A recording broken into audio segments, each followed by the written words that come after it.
Hello, नमस्कार दोस्तों। दोस्तों एक औरत होती है जिसका नाम सावित्री होता है और वो जो है कुंभ में जाने के लिए सोच रही होती है कि कुंभ का मेला जो है जाके नहा आऊँ। तो वो सोच रही थी कि जाऊँगी तो कैसे जाऊँगी, एक जवान लड़की है, इसको साथ में ले जाना घर ठीक नहीं है और दूसरी चीज़ है कुंभ में बहुत भीड़ होगी, तो ये घर क्या अपना देखेगी, मैं जाके कुंभ में नहा आऊँगी। तो अपनी लड़की से कहती है, उसका नाम सुनीता रहता है, उसकी उम्र 18 साल होती है। और उससे कहती है कि देखना तुम घर देखना और मैं नहा के जल्दी ही वापस आ जाऊँगी। तो इस पे वो कहती है कि देखो माँ, वो तो सब ठीक है लेकिन मैं अकेले घर पे कैसे रहूँगी? ना मेरे पास मोबाइल है, ना कोई चीज़ है। मोबाइल अगर दे दोगी तो कम से कम कोई बात होगी, कोई घटना होगी या कोई कुछ पूछना होगा या कुछ लाना होगा तो कम से कम मैं तुमसे पूछ तो सकती हूँ। तो इस पे उसकी माँ को समझ में आ जाता है, कहता है ठीक है बेटी, मैं तुम्हें एक मोबाइल कीपैड का लेके दे देती हूँ। तो ये जाती है बाज़ार से एक कीपैड का मोबाइल लाके दे देती है और कहती है ठीक है तुम अपना ध्यान रखना। और वो क्या करती है कि अपने एक दोस्त को बुलाकर जो है कुछ ऐसी घटना हो जाती है, ऐसी घटना कर देते हैं वो दोनों कि जिनका सुनकर आप लोग भी हैरान हो जाओगे, चौंक जाओगे कि आखिर ये हुआ तो कैसे हुआ और ऐसा होना नहीं चाहिए था। आइए दोस्तों ये कहानी आपको विस्तारपूर्वक सुनाते हैं। ये कहानी को लास्ट तक बने रहिएगा, लास्ट तक सुनिएगा, स्किप करके ना देखिएगा। पूरी कहानी जब सुनेंगे तभी आपको समझ में आएगी और इससे बहुत बड़ी सीख मिलने वाली है, क्योंकि ज़्यादातर लोग लड़कियों को अकेले छोड़ देते हैं और उसका गलत परिणाम भुगतना पड़ता है। ये कहानी आप लोग को दोस्तों बता रहे हैं, ये कहानी है बिहार के दरभंगा जिले की और यहाँ पे एक सावित्री नाम की औरत होती है और वो माँ-बेटी होते हैं। लेकिन वो कहती है कि अगर बेटी को अगर घर लेके जाऊँगी तो वहाँ भीड़-भड़क्कम बहुत ज़्यादा है, कहीं खो जाएगी तो दिक्कत हो जाएगी और सबसे बड़ी चीज़ है कि ये घर पे रहेगी तो ध्यान भी रखेगी और इतना तो कोई बच्ची तो है नहीं कि ये परेशान होगी, बाकी ये सारा काम तो यही करती है। तो इस पर से 2-3 लोग का 3-4 लोग का उनका गुट होता है, तो वो क्या करती है कुंभ में नहाने के लिए चली जाती है। और चली जाती है अपने बेटी को जो है वो एक मोबाइल कीपैड का बाज़ार से ले आती है, लाने के बाद दे देती है और कहती है कोई अगर दिक्कत परेशानी हो तो हमें फ़ोन करके बता देना। तो वो जो सुनीता होती है वो कहती है ठीक है मम्मी कोई परेशानी होगी तो आपको बता देंगे और हमें कोई दिक्कत नहीं है। वो क्या करती हैं अपनी लड़की को सबको समझा देती हैं, किसी को अगर कोई अगर गैर आदमी या कोई गैर अगर तुम्हारे घर में आए या कुछ कहे तो सीधे कुछ मेरे बारे में मत बताना कि मैं महाकुंभ गई हूँ कि कहाँ गई हूँ और चुपचाप तुम जो है दरवाज़ा मत खोलना और हाँ या ना में जवाब देके उससे मना कर देना। तो और यही काम करना क्योंकि जो है आजकल का ज़माना ठीक नहीं है। लोग चोर भी होते हैं, कुछ छिछोर भी होते हैं, कुछ गलत भी होते हैं, कुछ सही भी होते हैं। तो तुम किसी को आने-जाने की अनुमति मत देना और साफ-साफ मना कर देना। और फिर दोस्तों वो अपने गुट के साथ यानी 5-6 औरतों के साथ जो है वो कुंभ मेला नहाने चली जाती हैं। और जब कुंभ मेला में नहाने जब चली जाती हैं, तो वहाँ पे जो है जब वो जैसे ही कुंभ में पहुँचती हैं, ये 4-5 लोग के गुटों में, तो कहते हैं ठीक है आराम से हम लोग कुंभ में नहाएँगे, उसके बाद चलेंगे।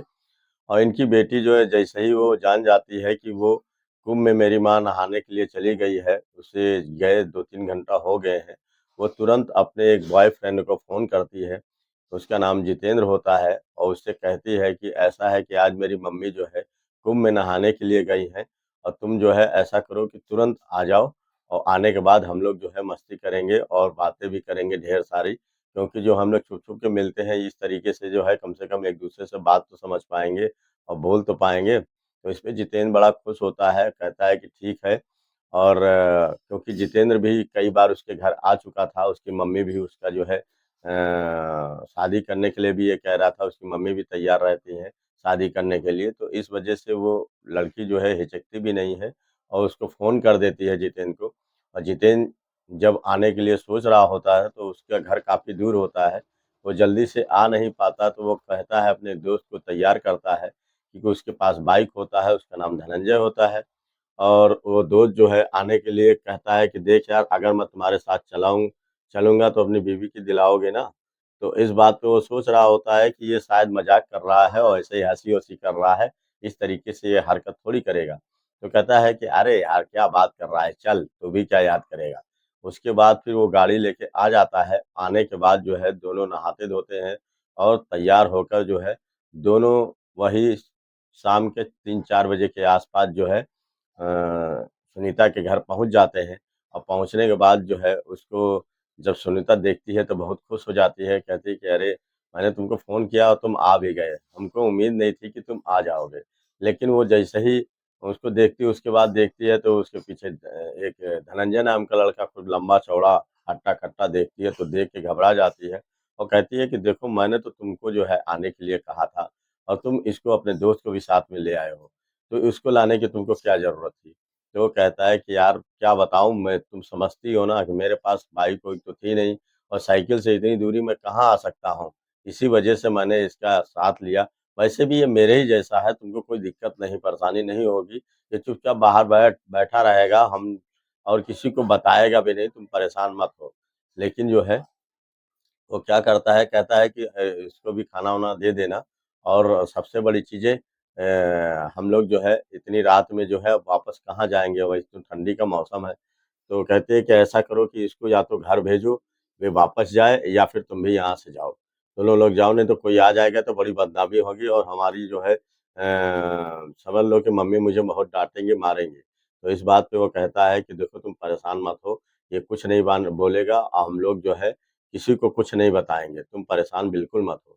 तो इस बात पे वो चुप हो जाती है, चुप होने के बाद जो है वो क्या करती है कि इन लोगों को खाना बनाती है, बनाने के बाद दोनों को खाना खिलाती है और खिलाने के बाद जो है फिर जो है धनंजय बाहर ही बैठा रहता है और वो बाहर दलाने में जो है उसके एक खटिया पे बिस्तर लगा देती है और उसके बाद जो है ये जो लड़का होता है जितेंद्र, वो जो उसका बॉयफ्रेंड होता है, वो दोनों एक साथ कमरे में सो जाते हैं और सोने के बाद जो है जब कुछ देर बाद उसकी जो है 2 घंटे बाद नींद खुलती है, तब वो जो है अपना जो है कपड़ा उतारना शुरू कर देता है और सुनीता का भी कपड़ा उतारना शुरू कर देता है। उतारने के बाद उससे कहता है, देखो हम लोग कितने दिन से मिलने की कोशिश कर रहे थे, वैसे भी तो हम लोग की शादी होने वाली है, तो हम लोग चाहे बाद में करें, चाहे अभी करें, इससे क्या फ़र्क पड़ता है।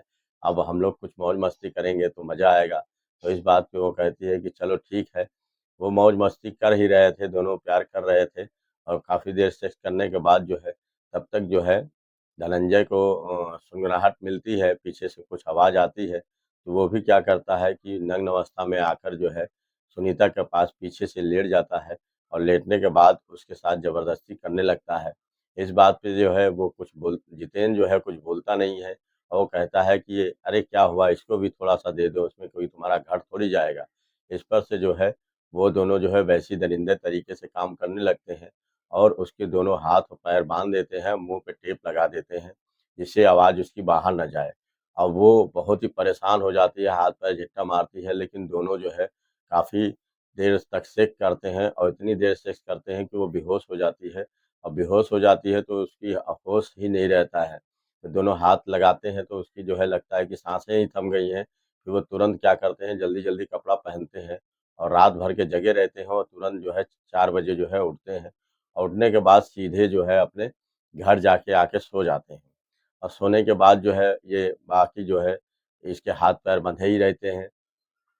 सवेरा होता है, जो है ये कुछ बोलती नहीं है, सुबह का 8 बज जाता है, तभी पता चलता है कि इनके यहाँ इनके मामा-मामी आए रहते हैं और जब आके देखते हैं तो सुनीता के हाथ बँधे होते हैं, पैर भी बँधे होते हैं, टेप भी लगा रहता है। जब देखते हैं तो एक तो नग्न अवस्था में रहती है, देखते हैं तो दंग रह जाते हैं और उससे पूछते हैं कि अरे सुनीता ये तुम्हारा हाल किसने किया? कैसे क्या हो गया? ये किस तरीके से किसने हरकत की?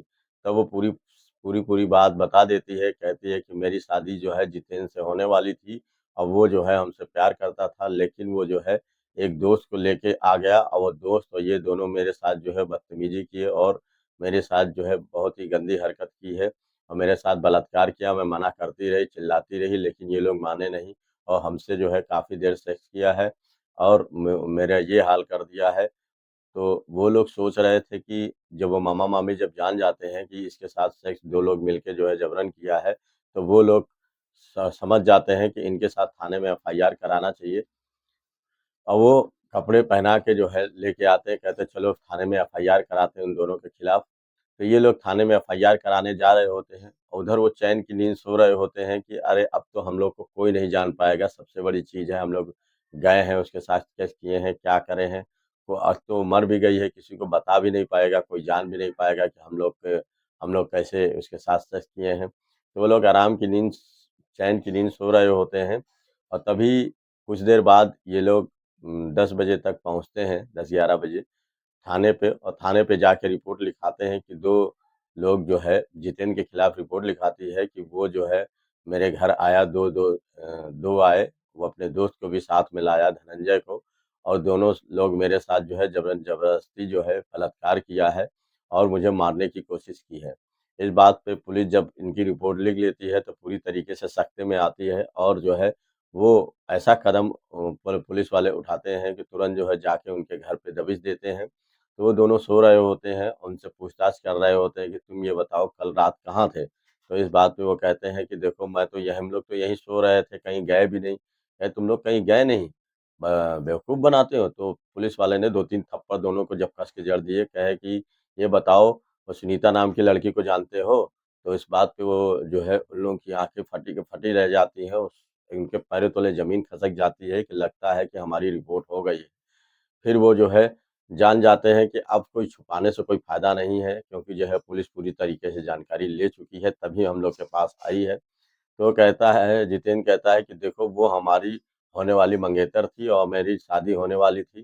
तो मैं हम लोग उसके घर गए थे, तो तो उससे जो है हम प्यार करते थे। तो इस बात पे पुलिस कहता है प्यार करते थे तो उसके साथ बलात्कार करने की तुमको क्या ज़रूरत पड़ गई? तुमने बलात्कार किया है कि प्यार किया है? और सबसे बड़ी बात तो ये है कि तुम अपने दोस्त को क्यों लेके गए? तो वो कहता है कि हम लोग बचपन से दोस्त के साथ खेले हैं, बढ़े हैं। हम दोनों दोस्त एक ही हैं। हम लोग खाने-पीने सब कुछ शेयर करते हैं, तो इस वजह से हमने भी शेयर कर दिया कि जो हमको मिल रहा है वो तुम भी ले लो। तो इस वजह से हम लोग जो है मिलकर उसके साथ सेक्स किए थे। जब सेक्स किए थे तो उसके बाद उसको वो होशो-हवास में थी, तो कहते हैं नहीं वो जो है बेहोश हो गई थी, तो हम लोगों ने हाथ-वाथ लगा के देखा, हम लोगों ने सोचा शायद वो मर गई है। इसी वजह से हम लोगों ने जो है तुरंत वहाँ पे उसके मुँह पे टेप-वेप लगा के जो है मतलब उसके साथ सेक्स किया था, तो तुरंत हम लोग भाग आए कि कोई जान भी नहीं पाएगा। इस पे पुलिस जो है कहती है कि बहुत मारती है उन दोनों को, मारने के बाद सीधे जेल भेजती है। थाने में ले जाती है, थाने में ले जाने के बाद जो है कहते हैं कि तुम लोग इस तरीके से हरकत करोगे तो जो शादी तुमसे करने वाली होगी वो भी नहीं करेगी। पूछ के देखो तुम्हारी जो मंगेतर है वो क्या कह रही है। तो जो ये है जितेंद्र है, वो सुनीता से कहता है कि देखो हम लोग प्यार करते थे, कोई आज का दिन नहीं है, पहली बार ही नहीं किए थे, इससे पहले भी हम लोग प्यार किए थे। तो हम लोग ऐसा कर दिए हैं तो इसमें क्या दिक्कत है, और वैसे भी मैं तुमको शादी करने के लिए तैयार हूँ। इस पे सुनीता कहती है कि मैं तुमसे शादी कभी कभी भूल के भी नहीं करूँगी, क्योंकि जो है जो आदमी अपने दोस्तों के साथ शेयर करे तुम हमको लगता है बेच भी दोगे और हमारे साथ जो है धंधा भी करवाओगे। तुम मेरे पति बनने के लायक ही नहीं हो और मैं तुमसे ज़िंदगी में शादी नहीं करूँगी। इस बात पे जो पुलिस वाला कहता है सुन लिया? कोई भी लड़की होगी समझदार होगी तो यही बात करेगी। अब तुम लोग इनके खिलाफ चार्जशीट तैयार करती है और इनको जो है जेल भेज देती है। और यहाँ पे जब इसके मामा-मामी फ़ोन करते हैं इसकी माँ के पास, कहते हैं कि अरे तुम लोग कहाँ गई हो? अभी तक कुंभ में नहाई कि नहीं नहाई? तो वापस आना है, तुम्हारी बेटी के साथ बहुत बड़ी दुर्घटना हो गई है और उसके साथ 2 लोगों ने बलात्कार किया है और उसकी हालत बहुत ख़राब है, नाज़ुक बनी है। तो इस बात पे वो जल्दी से कुंभ में नहाकर उसकी माँ वापस आती है और आने के बाद जब अपने बेटी के गले से लग जाती है और फूट-फूट कर रोने लगती है कि गलती तो ख़ैर मेरी ही है, मैंने तुम्हें अकेला छोड़ के यहाँ से चली गई, मुझे तुमको साथ में लेके जाना चाहिए था, बहुत ही गलती हो गई। तो पूछती है कौन था? तब वो बता देती है कि वो जितेंद्र जो आ रहा था, वही अपने दोस्त को भी लाया था और मेरे साथ जो है मेरे हाथ-पैर बाँध दिए और मेरे साथ मुँह में टेप लगा के जो है मुझे साथ बलात्कार किया और बहुत ही बुरी तरीके से मेरे शरीर को नोचा है उन लोगों ने। तो कहती है क्या हुआ उसके साथ रिपोर्ट लिखाई? तो कहा रिपोर्ट लिखा दी, अब उससे शादी मैं हरगिज़ कभी नहीं करूँगी और माँ मुझे बहुत माफ़ कर दो, मैंने उसको बुला के जो है बहुत बड़ी गलती की। तो उसकी माँ कहती है चलो कोई बात नहीं, तुम्हें ये थोड़ी पता था कि ये लोग दरिंदगी करेंगे। तो दोस्तों इसी तरीके से फिर वो कहानी यहीं पे समाप्त हो जाती है। लेकिन मैं आप लोगों से यही कहना चाहता हूँ कि इस तरीके से घटनाएँ हो जाती हैं, किसी जवान लड़की या कुछ भी हो, अकेले घर पे नहीं छोड़ना चाहिए। वैसे आप लोग के क्या कमेंट है? आप लोग गलती किसकी है? उसकी माँ की गलती है कि उस लड़की की गलती है? आके कमेंट करके ज़रूर बताइएगा कि असली गलती किसकी है। और हमारे यूट्यूब चैनल में इसी तरह बने रहिएगा और कहानी आप लोग को इसी तरह अच्छी-अच्छी सुनाता रहूँगा। और इस चैनल को लाइक, सब्सक्राइब ज़रूर कर दीजिएगा। हमारे चैनल पर नए हैं तो चैनल को सब्सक्राइब ज़रूर कर दीजिएगा। नमस्ते।